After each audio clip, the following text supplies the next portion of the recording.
Clase que está a cargo de Erika Carrizo.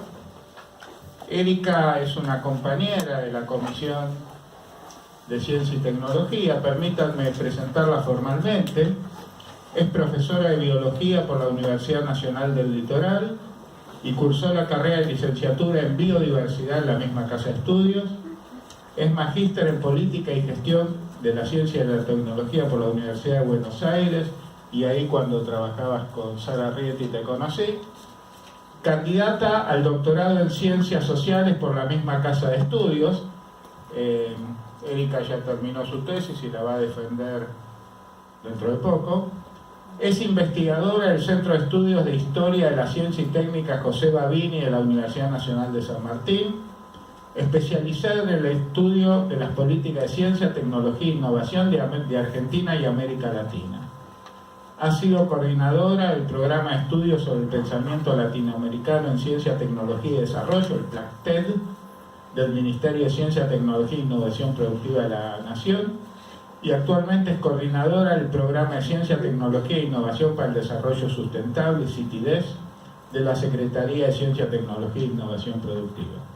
Bueno, muchas gracias, Erika, y te dejo el micrófono. Muchas gracias, Eduardo. También yo quería empezar agradeciendo a ustedes por el interés en el curso, y también a la gente que está en la organización de este curso, a Eduardo, a Claudia Bernaza, a los compañeros del Instituto PATE, a los compañeros también de la Comisión de Ciencia y Tecnología que están también acompañando cada uno de los detalles. Bueno, ¿puede ser un poquito más alto? no sé si se puede subir.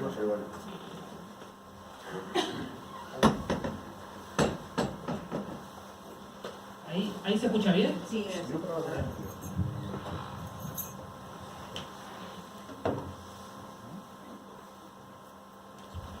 Hola, ¿ahí se escucha mejor? ¿No? Yo te escucho por ahí, no con micrófono. A ver si lo puedo Bueno, ayudar. vamos probando. ¿Tenés baja frecuencia? Me dice que ahí tengo baja frecuencia de voz. No sé. Mientras no sea tardía. Mientras no sea tardía. Tengo algunos problemitas. Bueno, no sé si... Más fuerte. ¿Más fuerte todavía? Ahí está. Ah, Puedes elegir lo que ¿ahí está? Sí. ¿Ahí más o menos? Sí. Bien. Bueno, ahí arrancamos entonces. Bueno, yo en esta clase voy a seguir profundizando ya en las perspectivas y miradas que introdujeron Eduardo y Diego Hurtado en la primera y segunda clase. Por suerte hay coincidencia, no hay divergencia en las miradas. Yo voy a seguir agregando algunas categorías de análisis entonces para poder complejizar la mirada sobre los vínculos entre ciencia, tecnología, industria y desarrollo socioeconómico. Estos son los contenidos que vamos a ver hoy: la emergencia de la política científica a nivel mundial, cómo se expresó esto en los países de desarrollo temprano. Cuando hablamos de desarrollo temprano nos referimos a aquellos países que se desarrollaron durante las primeras revoluciones tecnológicas. Estamos hablando de los primeros países, digamos, industrializados: Estados Unidos, Alemania, Inglaterra, Francia, Suiza, Suecia. Y en ese caso en particular vamos a ver cómo se expresó el nacimiento de la política de ciencia y tecnología y su vinculación con la industria y el desarrollo socioeconómico en Estados Unidos en particular por cuestiones de espacio y de tiempo. En relación a las experiencias de desarrollo tardío vamos a ver el este asiático, en particular dentro del este asiático vamos a ver el caso de Japón, Corea del Sur y Taiwán. Hablamos de países que se industrializaron tardíamente, se le dice en la segunda mitad del siglo XX, en particular a partir de la década del 60. Después vamos a ver los vínculos entre ciencia, tecnología e industria en América Latina, para cerrar con el caso argentino, viendo tres ejemplos de proyectos o políticas focalizadas en algunos proyectos tecnológicos estratégicos que se impulsaron en los últimos años en Argentina.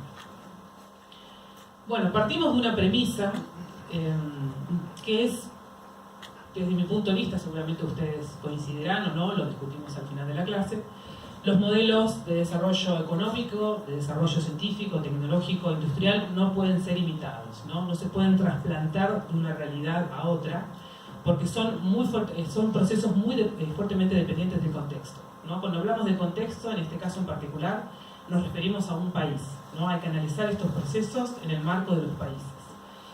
Y en este sentido, ese contexto, que es un país, que tampoco es estable a lo largo del tiempo, sino que va cambiando, hay algunas variables que hay que analizar en relación a estos procesos, como son, por ejemplo, cómo juega el país a nivel geopolítico, a nivel mundial, cuáles son las relaciones de fuerza a nivel geopolítico que vinculan a este país con el resto de los países a nivel mundial, cuál es la inserción que tiene el país que estamos analizando en la estructura económica mundial, ya vamos a ver a qué nos referimos con esto.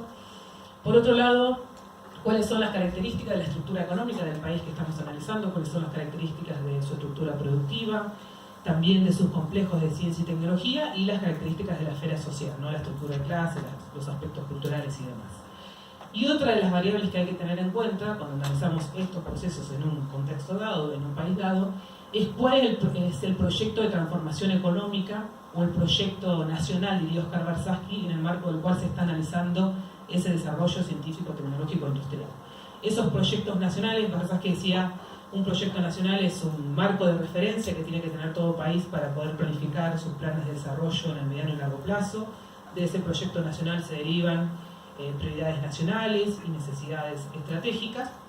Y ese proyecto va cambiando a lo largo del tiempo. No es que un país, pongámosle el caso de la Argentina, ha tenido históricamente, pongámosle en la segunda mitad del siglo XX, ha tenido siempre un mismo proyecto nacional. No piensen en el proyecto nacional del primer y segundo gobierno de Perón, piensen en el proyecto nacional, no sé, de la última dictadura cívico-militar, el proyecto nacional del Alfonsín, del menemismo, de los dos gobiernos kirchneristas, los dos ciclos kirchneristas, el proyecto nacional del gobierno actual. En el marco de cada uno de estos proyectos, las condiciones de posibilidad de Foucault para el desarrollo científico, tecnológico e industrial son muy diferentes, ¿no? Entonces, esto de los proyectos también es otra de las cosas que hay que analizar y tener en cuenta cuando vamos a analizar los procesos de desarrollo científico, tecnológico e industrial. Esta es una frase de Jake Salomon, que es uno de los estudiosos de desarrollo científico y tecnológico, en particular en los países centrales. Y en este sentido él dice, bueno, el desarrollo no es una simple transición de la tradición a la modernidad, sino que es una carrera de líderes y seguidores, cuyas ventajas comparativas solamente se adquieren de una vez y para siempre, lo cual es particularmente cierto en lo referido a las capacidades científicas, tecnológicas y de gestión del conocimiento con los que cuenta un país. No es que un día nos desarrollamos y llegamos ahí y somos felices, digamos, es un proceso de construcción sociohistórica muy complejo, muy dinámico, que no es estable a lo largo del tiempo y es algo que no se puede copiar. Digo, las sendas de desarrollo socioeconómico no es algo que se puedan imitar. Entonces, la propuesta de esta clase es, con perspectiva histórica, analizar algunos casos internacionales. Dijimos que íbamos a ver el caso de Estados Unidos, algunos casos del este asiático, para poder rescatar algunas lecciones del desarrollo científico, tecnológico, industrial en estos casos y repensar la historia latinoamericana de la vinculación entre ciencia, tecnología e industria. Esta es la idea. ¿Por qué lo aclaro? Porque yo no soy partidaria de decir, bueno, hay que imitar lo que hizo Japón, hay que imitar las políticas de Estados Unidos. Uno puede llegar a imitar, puede llegar a copiar, puede llegar a adaptar, no sé, instrumentos de promoción de la ciencia y la tecnología, instrumentos o iniciativas de desarrollo industrial, incluso podés copiar algunas iniciativas de política científica y tecnológica, pero antes tenés que conocer tu realidad, cuáles son las características del complejo científico tecnológico, las posibilidades de nuestra industria y después sí copiar si es necesario. Bueno, la ciencia y la tecnología pasaron a configurarse como un objeto de la política pública, como un tema estratégico para los estados en el marco de la segunda posguerra, ¿no? Esto significa que no que la ciencia y la tecnología pasaron a ser importantes en ese marco, ya eran importantes anteriormente, pero en el marco de la Segunda Guerra Mundial, la ciencia y la tecnología pasan a ser objetos de la política pública, objeto de la acción estatal, y entonces en el marco de la segunda posguerra es el contexto que se reconoce como el nacimiento de la política de ciencia y tecnología a nivel global. ¿Esto cómo se tradujo? En los países centrales se tradujo con un fuerte involucramiento del Estado en la orientación y la promoción de la investigación científica y tecnológica. Se incrementaron notablemente los presupuestos destinados a expandir las actividades científicas y tecnológicas. También comienzan a expandirse fuertemente los consejos nacionales de investigación. Estos consejos se van a vincular a actividades como la investigación básica, la ingeniería, y se empiezan a vincular a sectores considerados estratégicos para los procesos de desarrollo socioeconómico en los países centrales como fueran los sectores de defensa, cultura, salud, energía atómica, y también con el establecimiento de prioridades nacionales. En este marco me parece que es importante rescatar un debate que se dio en el nacimiento de la política de ciencia y tecnología a nivel global, que fue el debate entre dos científicos. Bueno, John Bernal era inglés, un químico, historiador marxista, y Michel Polanyi era un investigador húngaro que se radicó en Inglaterra en la década de los 30, y tenían posiciones antagónicas o visiones contradictorias sobre quién tenía que orientar el desarrollo científico y tecnológico. Por un lado, Bernal promovía la planificación centralizada de la ciencia, decía el encargado de orientar el desarrollo científico y tecnológico es el Estado, mientras que Polanyi decía no, los que tienen que orientar el desarrollo científico, los que tienen que decidir cuáles son los temas de investigación, son los propios investigadores.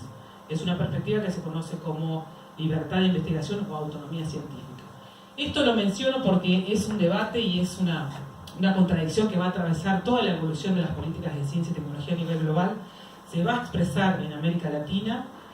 En Argentina, si hablamos de, bueno, como parte de América Latina, es una tensión que todavía está muy vigente. Los países centrales han resuelto esto de diferentes maneras, pero es algo que todavía está muy, digamos, ahí en discusión. Si es el Estado el que tiene que orientar el desarrollo de la ciencia, el desarrollo de la tecnología, o en el caso de la ciencia específicamente, si son los propios investigadores los que tienen que definir sus temas de investigación. Estas son las dos obras en donde se expresan estas dos miradas: la función social de la ciencia de Bernal y la lógica de la libertad de Michel Polanyi. Lo menciono, pero lo vamos a ver un poquito más adelante. Otro documento que es importante tener en cuenta, bueno, creo que lo mencionaste, Eduardo, en la primera clase, que es, digamos, un documento muy protagónico en lo que tiene que ver con los temas que tienen que formar parte de la agenda de la política científica y tecnológica en Estados Unidos, fue este informe conocido como Ciencia, las fronteras sin límites, o también se conoce como informe Vannevar-Bush, que fue un informe producido por Vannevar-Bush, que era un investigador del MIT, del Instituto de Tecnología de Massachusetts de Estados Unidos, que le presentó al presidente de ese momento, que era Roosevelt, marcando la importancia de que el Estado intervenga en el desarrollo científico y tecnológico. A este informe se asocia un modelo que también lo mostró Eduardo en la primera clase, que es el modelo lineal de innovación, y según este modelo existiría como una secuencia lineal entre la investigación básica, la investigación aplicada, el desarrollo tecnológico, el desarrollo productivo. Hay diferentes interpretaciones sobre este modelo. Yo saqué dos de internet. Fíjense como el primero empieza, digamos, la secuencia lineal en la investigación básica y termina en progreso social. Es decir, si el Estado interviene en investigación básica, después, digamos, se va a dar como una evolución natural, si se quiere, hasta el progreso social.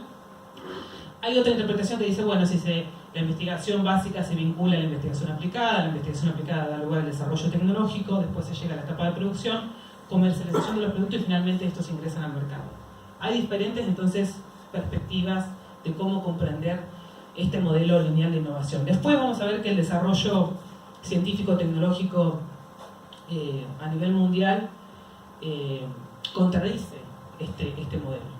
No es que si el Estado invierte en investigación básica, después eso naturalmente va a derivar en progreso social o en la generación de nuevos mercados. Resulta ser que el Estado tiene que intervenir en cada uno de estos eslabones a través de diferentes estrategias. Bueno, recién dijimos la política de ciencia y tecnología surge en el marco de la segunda posguerra. Eduardo decía en la primera clase, siempre se habla de ciencia y tecnología todo junto. Acá también, digamos, hay una tendencia a hablar de política de ciencia y tecnología como si fuera lo mismo, no son las mismas actividades. Está la política de la ciencia, la política de la tecnología y la política de la innovación, que es un proceso que surge más adelante, a partir de la década de los 80 y se profundiza en la década del 90. Entonces me pareció importante hacer esa diferenciación. La política de la ciencia se encarga de orientar y financiar la actividad científica que tiene como objetivo la producción de conocimiento. La política tecnológica se encarga de promover aquellas tecnologías que pueden resolver un problema social o bien que se pueden orientar a generar nuevas oportunidades comerciales y de mercado. Esa es una visión más economicista de la política tecnológica. Mientras que la política de la innovación, que surge más adelante en la segunda mitad del siglo XX, se encarga de promover cada uno de los eslabones del proceso de innovación que tiene que ver con el uso, con la difusión y también con la comercialización de desarrollos científicos y tecnológicos que pueden agregar valor a la producción. En general, el proceso innovativo se vincula a cuestiones de mercado, ¿no? De generar nuevos procesos o nuevos productos a través de innovaciones, se les dice radicales cuando generan nuevos mercados, nuevos sectores, o incrementales cuando son pequeñas adaptaciones tecnológicas. Bueno, la política de CTI. Entonces nosotros vamos a hablar de política de ciencia y tecnología hasta más o menos la década del 80, 1980. Ya en los 90 se empieza a hablar de innovación, de políticas de innovación, y por lo tanto ahí, digamos, cambia esta abreviación y se empieza a hablar de políticas de CTI o políticas de ciencia, tecnología e innovación. Entonces estas políticas, digamos, si nosotros tenemos que rápidamente describir cómo han evolucionado a lo largo de la segunda mitad del siglo XX, decimos que, bueno, a partir de una etapa más primaria que fueron políticas de tipo horizontales, las políticas horizontales se destinan precisamente a, o tienen como objetivo, expandir las actividades de ciencia y tecnología. ¿Esto qué significa? Crear infraestructura científica tecnológica, formar recursos humanos en ciencia y tecnología y también financiar proyectos de investigación y desarrollo. Estas políticas horizontales evolucionaron hacia políticas focalizadas que se centran en áreas de interés especial, en ciertos sectores, en ciertas tecnologías estratégicas. Y hay un tipo particular de políticas focalizadas que son las políticas mission oriented, orientadas a objetivos, ¿no? Estas en particular se orientan a financiar o a promover y a orientar proyectos tecnológicos estratégicos que están marcados por una misión o un objetivo dado.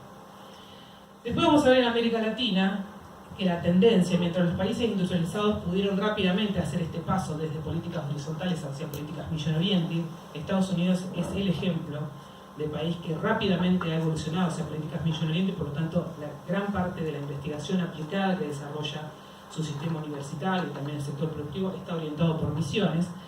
En América Latina no ocurre esto. Generalmente hay una tendencia a la definición al impulso de políticas horizontales y tenemos, digamos, mayores dificultades a nivel de definición de políticas de ciencia y tecnología en lo que tiene que ver con plantear políticas mission oriented. Esto es importante para todo país, porque obviamente los recursos financieros son finitos, en particular para los países como nosotros, que somos países en vía de desarrollo, por lo tanto el Estado debería tener un rol estratégico y definir a qué sectores de la economía, a qué sectores de la industria le tendría que otorgar un financiamiento y un apoyo especial. Lo que no significa que no se implementen políticas horizontales en aquellos sectores donde se necesita fortalecer la expansión de la ciencia y la tecnología. No sé si se entiende la diferencia. Después lo vamos a ver con ejemplos. Bueno, si hablamos de ciencia, tecnología, innovación y desarrollo socioeconómico, en general uno observa que en las sociedades modernas las posibilidades de desarrollo socioeconómico tienen que ver con la capacidad que tienen los estados de generar ventajas comparativas. Esto tiene que ver con generar ventajas comparativas a partir del desarrollo científico, tecnológico, industrial, ¿no? Que no se restrinjan a la dotación de recursos naturales y por lo tanto a la explotación de materias primas y a la exportación de materias primas. En este marco en general, cuando uno analiza las experiencias internacionales, lo vamos a ver en el caso de Estados Unidos, también lo vamos a ver en el caso del este asiático, resulta ser que el Estado cumple un rol clave, ¿no? Con estrategias muy puntuales que han aplicado los diferentes gobiernos para impulsar este tipo de ventajas comparativas que son movilizadoras del desarrollo socioeconómico. Cuando hablamos de desarrollo socioeconómico, yo me voy a estar refiriendo en general a la primera etapa del desarrollo socioeconómico, que es el crecimiento económico. Que un país crezca económicamente, que genere divisas, está bueno refrescarlo, no significa que impulse un desarrollo de tipo social. Después viene la segunda parte, que es distribuir la riqueza y obviamente encargarse de sectores de importancia social que tienen otras lógicas de funcionamiento que son diferentes a las lógicas del mercado. Entonces, nos situamos ahora en la década del 60, ahí digamos en el marco de la obstaculización o del abandono de las políticas keynesianas, el Estado deja de ser un actor protagónico en el desarrollo socioeconómico.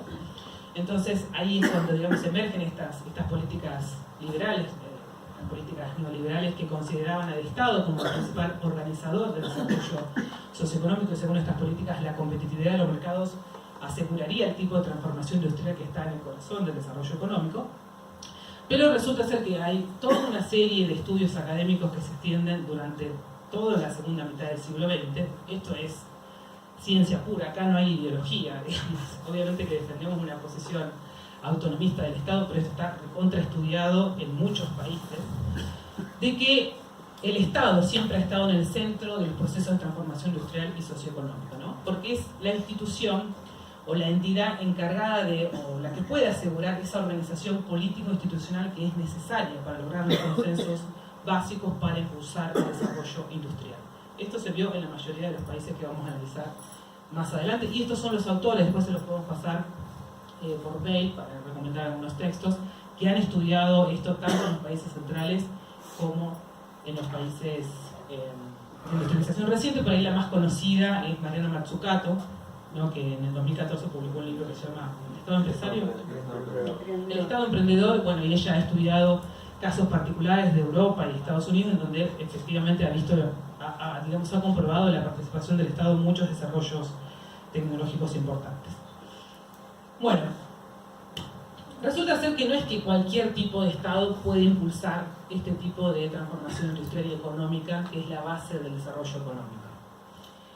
Peter Evans, que es uno de los autores que nosotros también estudiamos, dice, bueno, es un Estado desarrollista, así lo definieron, ¿no? El Estado desarrollista, que es capaz de orientar la transformación industrial, es un Estado que tiene que cumplir con algunas características básicas. Primero, tiene que tener capacidad, se refiere a las capacidades tecnoburocráticas para impulsar políticas públicas, no solamente en el ámbito de la ciencia y la tecnología, sino en el ámbito comercial, en el ámbito financiero. Y por otro lado, tiene que tener autonomía, ¿no? Esta es otra de las características que tiene que tener un Estado desarrollista. Y una tercera característica que suma Peter Evans es la selectividad.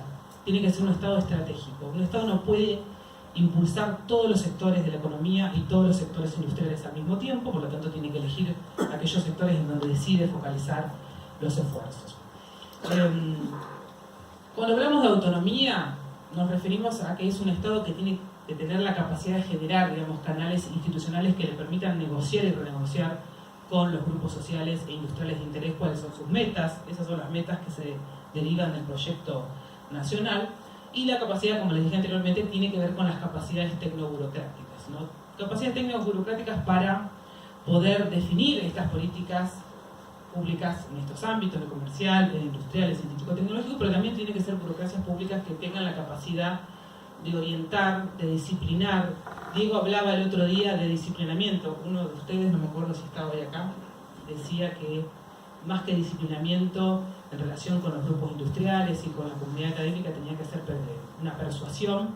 Después eso lo podemos ver, pero bueno, las burocracias estatales tienen que tener esa capacidad de poder implementar las políticas definidas por el Estado y poder, digamos, negociar con esos grupos de interés, tanto en el sector industrial como social como científico, negociar las metas y no dejarse influir por esos grupos de interés, ¿no? Porque cada uno también,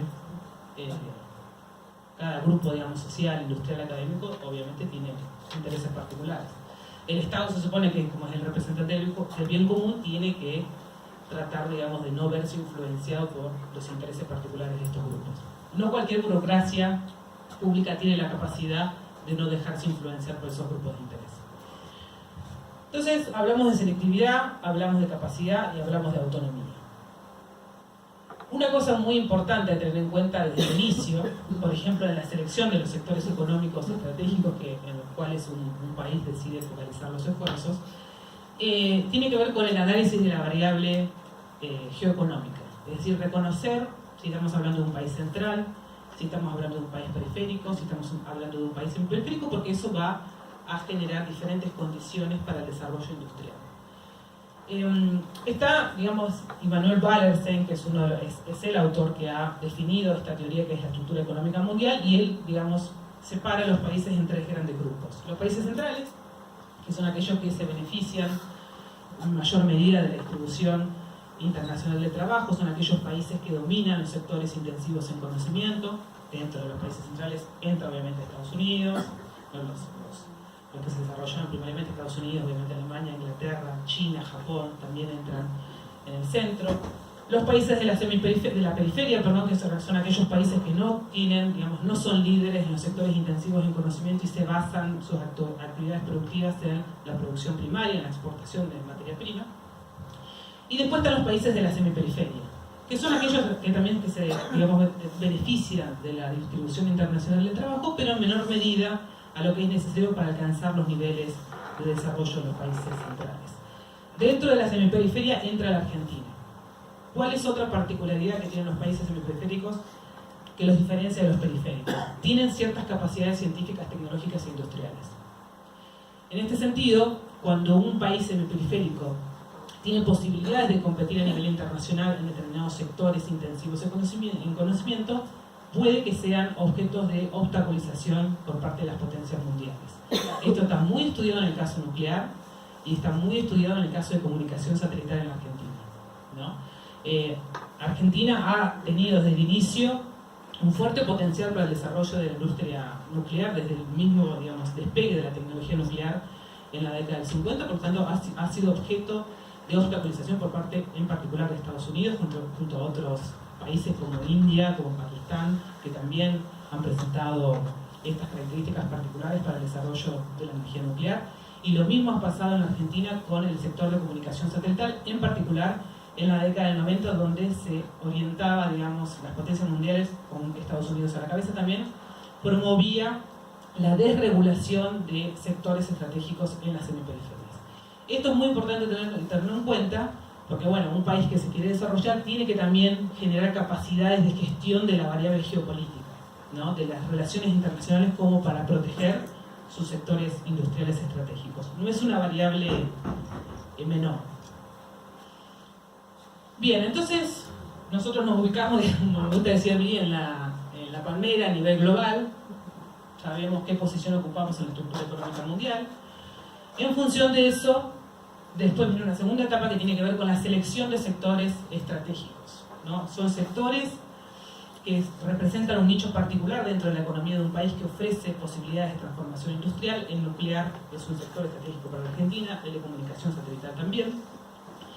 Y estos sectores dan lugar a industrias estratégicas, que son industrias basadas en la investigación y el desarrollo, son industrias basadas en el conocimiento.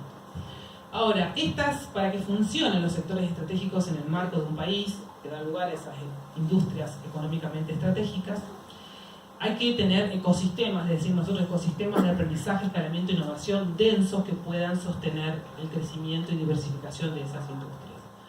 Estos ecosistemas, los países centrales utilizan otro concepto que es, quizás ustedes lo han escuchado con más frecuencia, que es ecosistema de innovación o ecosistema emprendedor. Nosotros no queremos utilizar esa terminología porque no se aplica al caso de la Argentina y otros países periféricos donde se innova poco, ¿no? Y donde hay problemas de articulación de los actores que forman parte de estos ecosistemas, que son las instituciones de ciencia y tecnología, las empresas estatales, las empresas privadas, y por lo tanto preferimos hablar de ecosistemas de aprendizaje, escalamiento e innovación, porque los procesos de acumulación de aprendizaje son característicos de las semiperiferias y son procesos de largo plazo que demandan una inversión estatal muy importante al principio, y que también, digamos, tienen que atravesar toda una serie de obstáculos que son diferentes a los obstáculos que enfrentan los países centrales. Entonces, cuando un país decide focalizar sus esfuerzos en un sector industrial estratégico, lo tiene que pensar, digamos, como un complejo, ¿no? El sector industrial estratégico no debe pensarse independiente de la industria a la que da lugar, de las tecnologías estratégicas que ese sector permite desarrollar. ¿Cómo responde esto a las características del proyecto nacional? Como decíamos al principio, ese proyecto nacional va a tener que focalizar en determinadas prioridades estratégicas, y también hay que pensarlo hacia el interior de las fronteras nacionales. Esto es importante tenerlo en cuenta porque muchas veces se habla de que los caminos del desarrollo tienen que ver con el acortamiento de la brecha tecnológica, ¿no? Que tiene que ver con esta idea de que los países en vías de desarrollo tienen que poder rápidamente adoptar las tecnologías de frontera, y en realidad las tecnologías estratégicas no son tecnologías de frontera. ¿Por qué? Porque si vos, no sé, creo que vos, Eduardo, lo decías el otro día, si nosotros queremos competir en fabricación de, no sé, microelectrónica con Japón, no vamos a poder competir, porque Japón tiene una tradición muy importante en ese sector estratégico, y eso implica no saber cómo jugamos a nivel internacional. Entonces, para la Argentina, querer competir en microelectrónica con Japón no es estratégico, no lo vamos a poder hacer. Lo que no significa que la Argentina no le apueste a la microelectrónica en el largo plazo. Esa es otra decisión. Pero para poder competir, digamos, con ciertos procesos o productos a nivel internacional y poder generar divisas en el país, el Estado tiene que ser muy inteligente en la selección de aquel sector en el que elige ser competitivo. Bueno, acá vamos a ver entonces ya el caso de Estados Unidos, que es un ejemplo de desarrollo temprano. Si uno analiza entonces, tanto en general, digamos, todas las experiencias de desarrollo temprano, uno de nuevo ve el Estado, digamos, como actor protagónico. En Estados Unidos, obviamente, el Estado participó fuertemente en el desarrollo de la aviación, de la energía nuclear, de la informática, de la biotecnología y también de las actuales tecnologías verdes.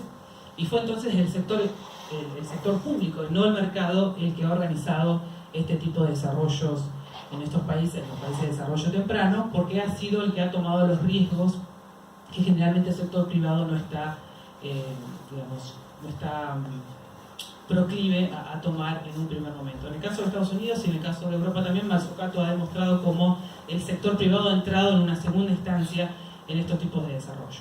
Acá hay una diferencia también con América Latina, porque en América Latina tenemos un sector privado que no es proclive a invertir en ciencia y tecnología. Entonces sería un error pensar que el desarrollo del sector privado en América Latina es asimilable al desarrollo del sector privado en los países internos.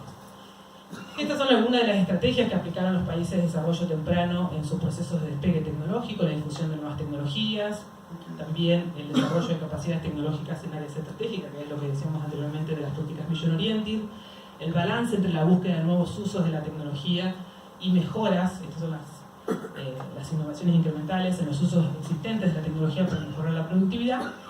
Y otra estrategia muy pero muy utilizada son las medidas proteccionistas de la industria nacional. Esto es clave. Acá hay una... Voy a tomar agua, si me permite.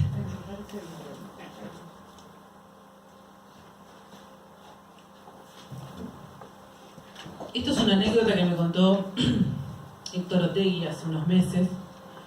Héctor Otegui es uno de los fundadores de INVAP y actualmente es el presidente del directorio, fue el director ejecutivo durante muchos años de la empresa. Y él me cuenta una anécdota que tuvo en la década del 90 con el que era en ese momento el administrador general de la NASA. Dice que los visita en INVAP Daniel Goldin, y que ellos en 1997, y que él le pregunta en esa visita qué más tenía que tener INVAP como empresa para pasar a ser subcontratistas de la NASA, ¿no? Integrarse a la red de proveedores de la NASA. Y dice que Goldin le contestó lo siguiente, que con la NASA iban a tener contacts, pero no contracts. Es decir, que iban a tener contactos, no iban a tener contratos. Muy sincero el hombre. Porque, le decía, el dinero federal americano se tiene que gastar prioritariamente en las empresas americanas. Entonces ahí dice Otegui, ahí termina la anécdota, dice, eso fue lo que a nosotros nos hizo ir redondeando la idea de la importancia del poder de compra del Estado. Esto es importante para tirar, digamos, por tierra esta idea de que en Estados Unidos el sector privado ha liderado el desarrollo científico-tecnológico. Esto no es así, ha sido el Estado. Y Estados Unidos, si bien, digamos, se muestra o es libre mercado hacia afuera, es muy proteccionista hacia adentro. Hurtado decía en la clase anterior, hablaba de keynesianismo para ricos y monetarismo para pobres. Esto realmente está como muy estudiado y muy demostrado. Bueno, Estados Unidos. Estados Unidos emerge entonces de la Segunda Guerra Mundial como la potencia, digamos, industrializada con mayor dominio de la tecnología. Hay algunas claves para explicar esto. Ellos invierten en este contexto fuertemente en educación secundaria, se incrementa notablemente el número de egresados secundarios que ingresan al sistema universitario, ahí, digamos, saliendo de la Segunda Guerra Mundial. Invierten fuertemente en la formación de científicos, en ingenieros, que por otro lado, digamos, había aumentado su demanda porque en ese momento comienza a expandirse fuertemente el sistema universitario en Estados Unidos. Por otro lado, también en este marco se da la expansión de las empresas del sector privado que hacían investigación y desarrollo, ¿no? No solamente el Estado invertía en ciencia y tecnología, sino que las empresas del sector privado norteamericano empiezan a invertir fuertemente en I+D, convencidos de que eso iba a incrementar sus ganancias. Y otra característica de Estados Unidos en este marco tiene que ver con la participación del Estado, por ejemplo, en algunos de estos desarrollos tecnológicos, las computadoras, la bioreacción, la energía nuclear para usos pacíficos, el láser, la biotecnología, que tiene que ver, digamos, con cuál es el rol que van a jugar las agencias estatales en la orientación de la investigación básica, la investigación aplicada y del desarrollo tecnológico que generalmente tiene lugar, en este contexto, tiene lugar en el sistema universitario.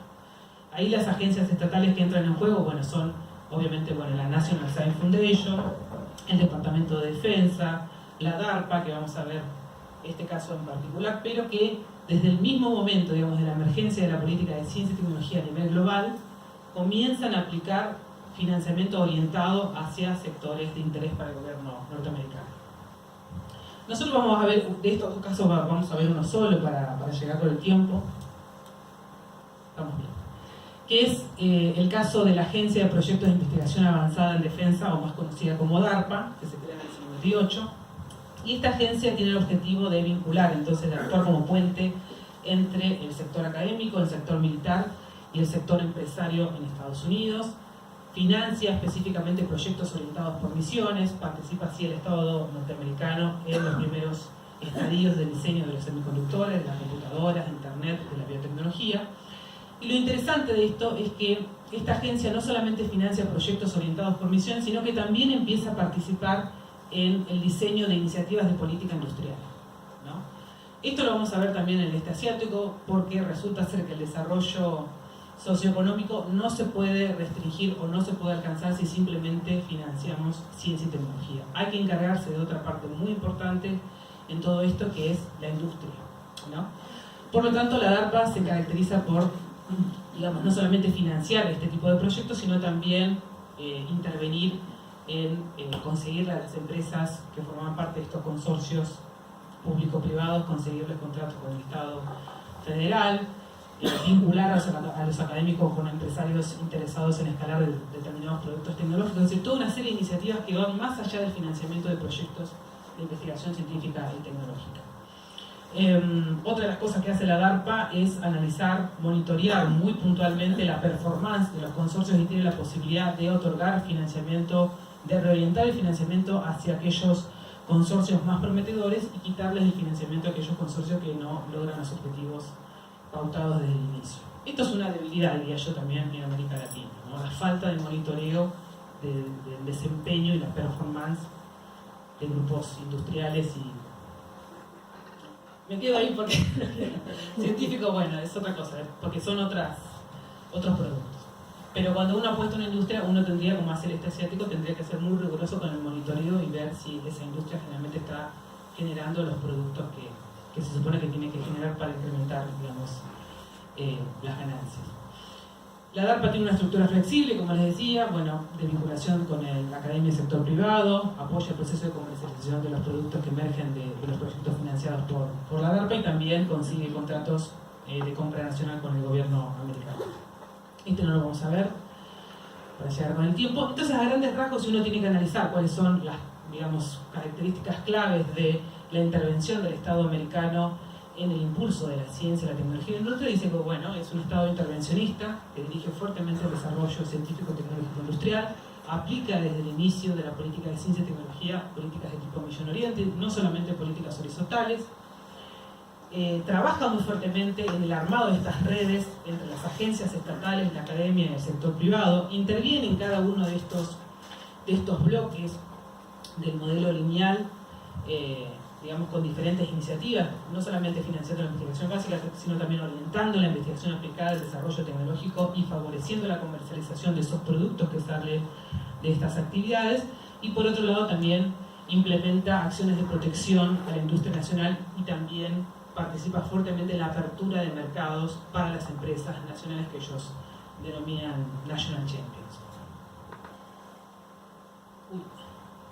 Bueno, este asiático. Voy a tomar agua de nuevo. No sé cómo están medio dormidos.